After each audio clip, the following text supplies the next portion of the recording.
Hello everyone, welcome to Home Cooking with me Hema Subramanian. Today I am going to share the most exquisite and royal dessert, which is Shahi Tukda. Now Shahi Tukda originated in Hyderabad and found its way to the streets of Old Delhi. So there are two variations to this particular dessert. One is the Hyderabadi style and the other one is the Old Delhi style. Today I am going to share this beautiful dessert, Old Delhi style, with you guys. This is loaded with ghee and nuts and a lot of rich cream. So why wait, let's get started and check out the recipe.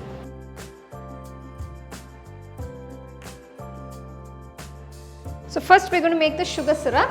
I've taken 2 cups of sugar. It's a 250 ml cup measurement. To this I'm going to add 2 cups of water.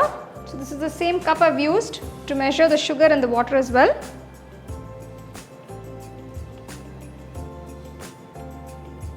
So once the sugar is completely dissolved, just add a few drops of lemon juice. So what this does is, it will stop the crystallization of the sugar and the syrup, you'll have a nice smooth syrup. So boil the sugar syrup for about 10 minutes on high flame. It shouldn't be too thin or runny or too thick. You don't want to get the string consistency. So once it becomes a little thick, turn off the stove, add a few saffron strands. This will give a nice flavor to the sugar syrup. Now leave the sugar syrup aside.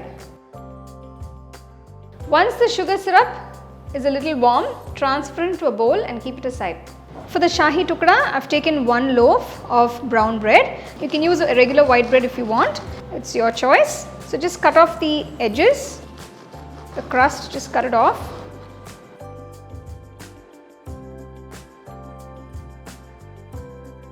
Take a pan.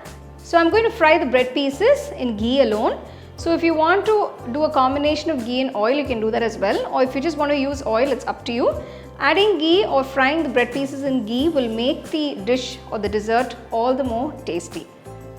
Once the ghee is heated up, gently drop in the bread slices. Maintain the flame on a medium. Once the bread slices have got a lovely golden brown color on both sides, remove them and keep it aside. Fry all the slices in this manner and keep them aside.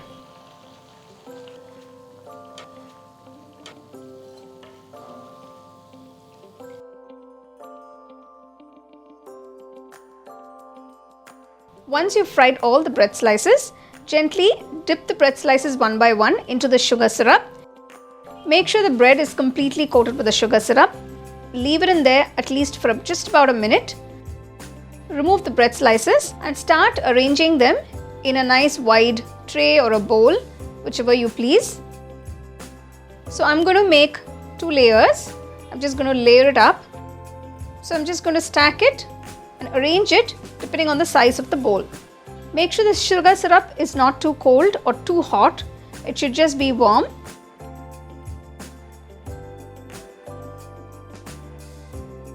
To make the cream for the Shahi Tukda, to a pot add 1 liter of full fat milk. So once the milk has heated, just add 100 grams of khoya or khoa. This is unsweetened khoya. So what this does is it will make the cream nice and rich.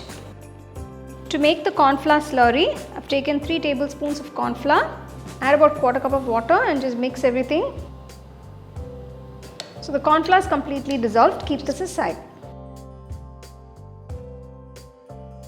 Once the khoya is completely dissolved and the milk has become nice and thick, gradually pour in the corn flour slurry and quickly give it a mix. You want to do this as quickly as possible, otherwise it can clump up or become lumpy. Once the milk has come to a nice thick and creamy consistency, turn off the stove and pour the cream immediately onto the bread slices. Make sure the bread slices are completely covered with the cream. The top of the cream can set very quickly. So once you've poured the cream onto the bread slices, try not meddling it or spreading it again using a spatula. I'm going to garnish it with a few chopped almonds, that is badam, some pistachios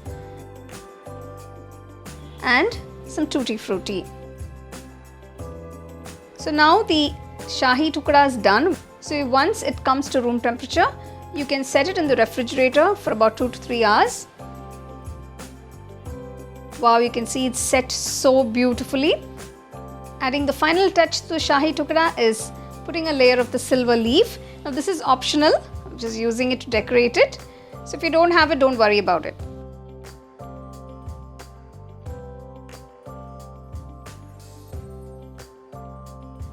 So carefully cut into the Shahi Tukda. I've taken these nice large slices.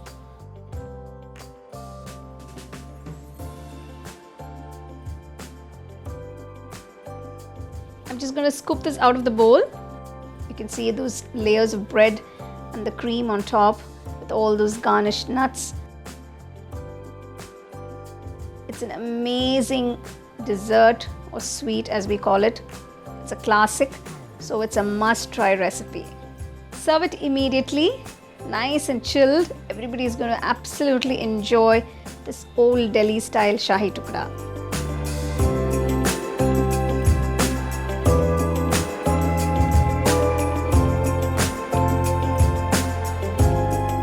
So there you go. Here is this simply delicious and incredibly fantastic Shahi Tukda, Old Delhi style. Now I have set it in layers, and it's very rich and creamy. Make sure you follow all the steps to get it perfectly, and you have to set it for a couple of hours before you serve it. So do try the recipe, enjoy, and share it with your family and friends. The second edition of our home cooking book is now available on our website 21frames.in. I'll give you the link in the description. You can go and check it out. The book is currently available only in India for now, so you can place your orders on 21frames.in.